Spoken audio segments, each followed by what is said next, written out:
Remember a while back, I told you about the butt-naked basketball. You did say something, yeah, that was wild. So if they doing that.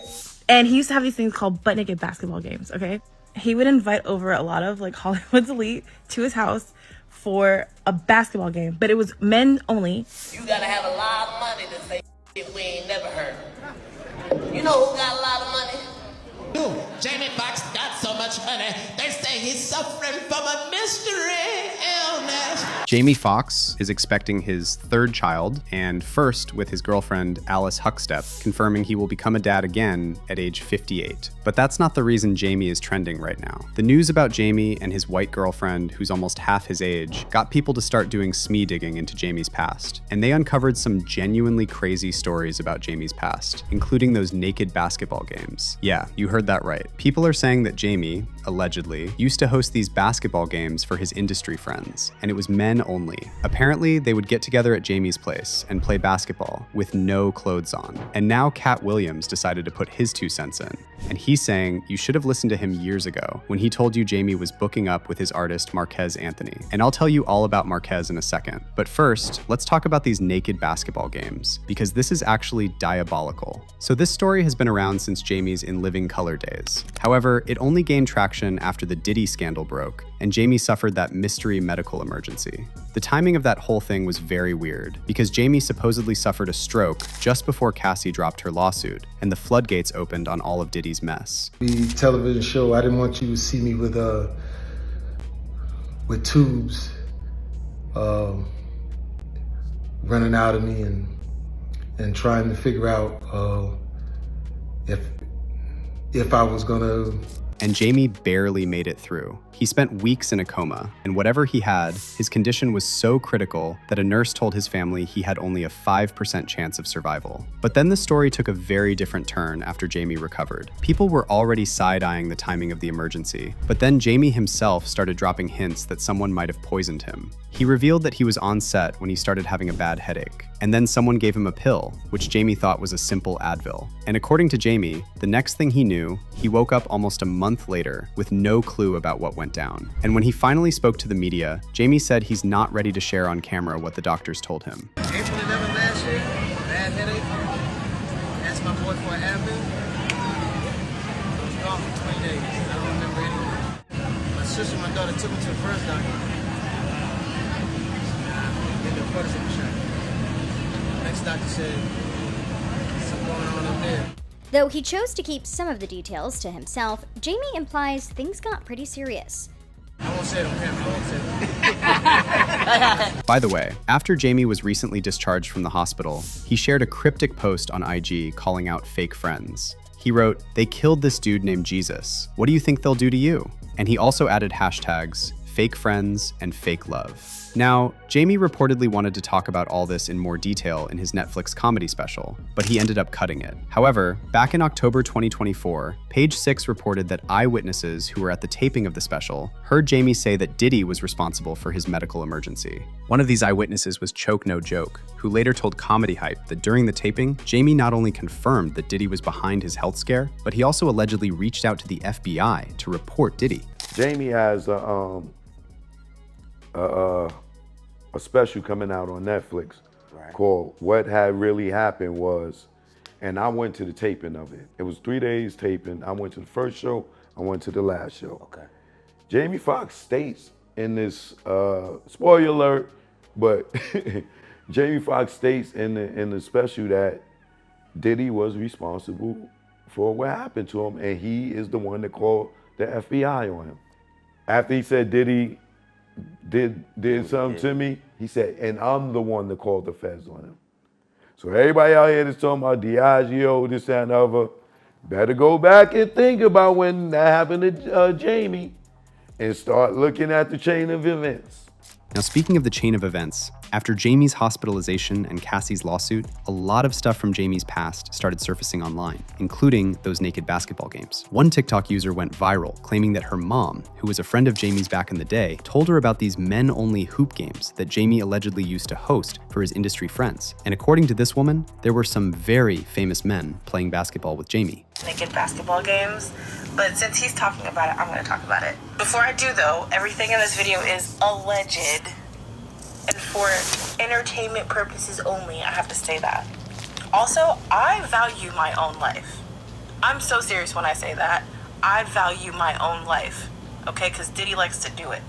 So, back in the 90s, my mom nicknamed Jamie Foxx. And then on top of all that, Jamie himself talked about how he used to record some of Diddy's wildest parties. And this was back before the social media and cell phone era. And that means if Jamie saved some of those recordings, Diddy would definitely want to make sure the feds couldn't get to them. I need this for my camera.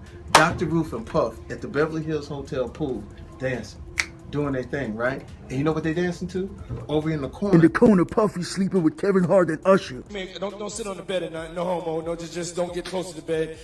So with all the mystery surrounding Jamie's hospitalization and the weird timing of it all, fans started comparing Jamie's health scare to other people who tried to expose Diddy and either lost their life or ended up with some severe condition. From Kim Porter to Kim's ex Albie Schur, and more recently, Wendy Williams. And by the way, Wendy was one of the first to talk about those naked basketball games. She even had Tommy Davidson on her show and asked him about all those rumors that Jamie used to pull inappropriate pranks on his male co-stars. And Tommy previously claimed that Jamie tried to pull down his underwear during a sketch on In Living Color. Jamie has a high booty and reportedly has naked basketball games with his friends at his house. Because In Living Color was live, where he tried to pull your towel down and expose you. Try to pull the Speedos off. Oh, even Right. worse. And have you ever gone to any of his naked basketball games? I hear he has naked basketball games at his house. No, I haven't. Allegedly. I haven't been there. You know. Yeah.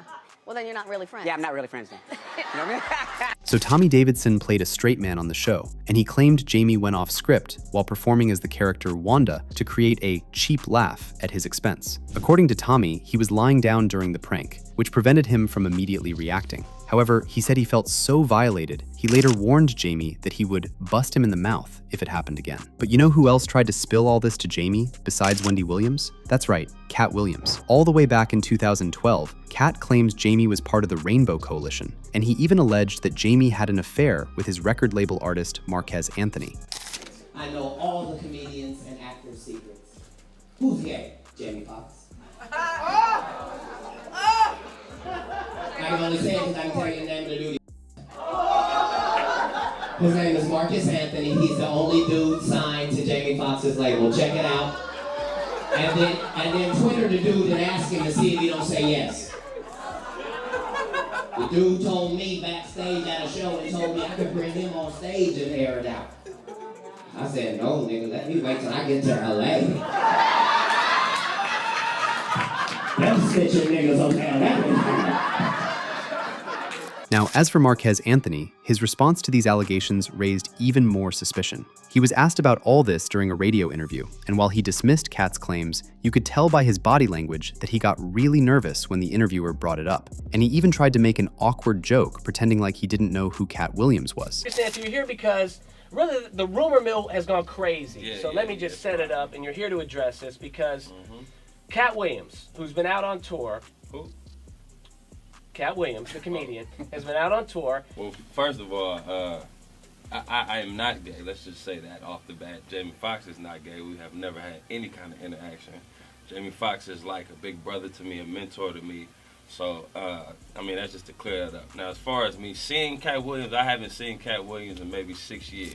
Now, remember that IG story Jamie shared after he was discharged from the hospital? The one about fake friends? Well, Marquez actually reshared this story and added a comment saying, Judas showed his self. Jamie Foxx, know them for what they are. And you gotta understand that all these rumors don't just come out of nowhere. Katt has been in the industry for decades, and he already told you he's been quietly collecting information and receipts the whole time. But Katt isn't the only industry person who claimed Jamie might play for the other team. Years ago, Howard Stern also publicly suggested that Jamie was into men. He seems to be into some bizarre thing where he wants to start in with me so that he can get some attention for his channel on the Fox Hole, which is an interesting name too. Right. About the hole. I wonder which hole they're referring to. How many holes are in Jamie? He's got an ass and he's got a mouth. And I don't know what he does with them. Now, speaking of these men-only celebrity sleepovers, there are some new details surfacing about Jamie's rumored boy toy, Tyron Turner. And word on the street is that Tyron was one of the men who took part in those naked basketball games. Tyron actually broke his silence on these allegations recently and desperately tried to squash the rumors. So Tyron claimed that he and Jamie were just friends, but his body language looked very similar to that of Marquez Anthony when he was asked about his rumored affair with Jamie. Me and Jamie have been like, you know, brothers and best friends for like years. So what people don't understand is that we do a lot of business together. So you may have seen us a lot around, you know, we probably at the house coming up with ideas and stuff like that. Actually, we got a television show called Alert, you know what I mean, that we created, you know what I mean, that actually will be airing March 5th on Tuesday. So you know how it go when you dealing with people want to throw the gay rumor. It's always somebody always got to be gay in the world. Like, but you know, hey, I know what I you know what I'm saying, I know what I like, so. Man, but you and Jamie Foxx, I always knew that y'all was like best friends, but how did y'all meet, man? Well, we met like 20 something years ago. We just, you know, we just shared the same kind of energy. Like, you know, I was funny, he was funny. You know, I did an episode of In Living Color. And we just kind of like, it was just like a natural kind of brotherly kind of thing. We just kind of actually just bonded. Like it was crazy. Honestly, I never thought these rumors about Tyron were true until he opened his mouth and tried to explain it away. Now, as for Jamie's health scare, Tyron called it a weird nervous breakdown. And he even suggested that Jamie may have exaggerated the whole situation, which is pretty bizarre because the doctors already confirmed Jamie came very close to losing his life. How's his health, man? Oh, he's in great shape. You know what I mean? He's cool. He had a little scare, but he got over that. You know, he got over that fast. He went to, you know, his little rehab and whatever, and he back. He back. Me personally, it was just like more stress, more. He just had a lot that he was going through, and it just like some kind of weird nervous breakdown kind of thing where he just like, cause he was just overworked and it just went bad. And he just, you know, he blanked out. You know what I mean? But it wasn't nothing like overly major to me. He just be Jamie. You know, he's dramatic a little bit. You know, we actors. I'm not saying the whole thing was an act, but it wasn't totally like, you know what I mean, super crazy, nothing crazy like that. But get this, in another earlier interview on Vlad TV, Tyron let it slip that he and Jamie used to be promiscuous in a safe way. You and Jamie Foxx are real close. Yeah. How did that relationship form? How did it come together? Yeah. You know, back in the day, we just used to, you know, we used to be promiscuous, but in a safe way. Okay. And then it just kind of like, I'm talking about years ago, Living Color days or whatever. And it just kept growing from there. You know, and then one day we was chilling or whatever. He was working on the stand-up or whatever, and we just started chopping it up, and then I just started helping him write a stand-up. And so at that point, that's when our writing relationship started. Like, so we write and produce, and we do a lot of stuff together. Meanwhile, Reggie Wright also joined the chat and claimed that Tyron is one of those DL Hollywood men who has to act tough on the internet because he's hiding his true self. Let me tell y'all why Tyron got so upset. Well, the main reason is because he remembered when I called him Jamie Foxx boy toy. Y'all don't know that. People in LA and all that know that. Any real person that knows him know that he's been living off of Jamie Foxx. Live with Jamie Foxx for the longest. I ain't saying Jamie Foxx used KY jelly on him. I don't know. But that's what the rumors is about him and Tyron Turner. But that's his business, like Jamie Foxx. So I ain't gonna shit on them too much for doing what they doing in their privacy of Jamie Foxx home. But Tyron, unfortunately, upset because he liked to talk all this tough guy stuff for whatever reason. But that's generally guys that are homosexuals. They have to compensate for themselves and have to be tough. Like I said earlier, that's why every interview he's doing, he's beating up people, beating up everybody, or got into a fight with somebody. That's why you always having the tough guy attitudes, fights, allegedly, all these stories about fights that you talk about on YouTube, you can tell your body language when Art asked you about Jamie Foxx, how you started stuttering like you did when you was acting. When that boy said, "You done fucked up now. You done fucked up now." You remember that? How you started stuttering? You did that on Art's show again. You look zesty as hell with your legs crossed and all of that. But I know some of your fanboys gonna be like, "Oh, he's this, he's that." Okay. And then if you take a look at the comments on Tyron's interviews about Jamie, people are saying he looks like he's hiding way more than his orientation. Basically, fans are wondering if Tyron was one of those young guys who felt pressured to do certain acts with established industry men in exchange for a career boost. But see, what I need you to keep in mind is that this isn't about these men's orientation. If we're talking about consenting adults, then it's no one's business what they do behind closed doors. Even if all these industry men are secretly playing naked basketball games, that's their business. However, there's another, more disturbing side to this story. So let me show you this clip where Jamie mentioned that Nick Cannon slept on his couch when he was 13. Watch you benefited from him. Nick Cannon used to sleep on my couch. 13 years old. He'd be in one part of the house. He'd like, "Can I, nigga, go back in there? You can't, the fuck back in there. You can't come in here." And he'd be like this, right? He slept on the couch. Ed Sheeran was the latest. Ed Sheeran slept. Ed Sheeran, my new house. Ed Sheeran slept on my studio floor for 6 weeks.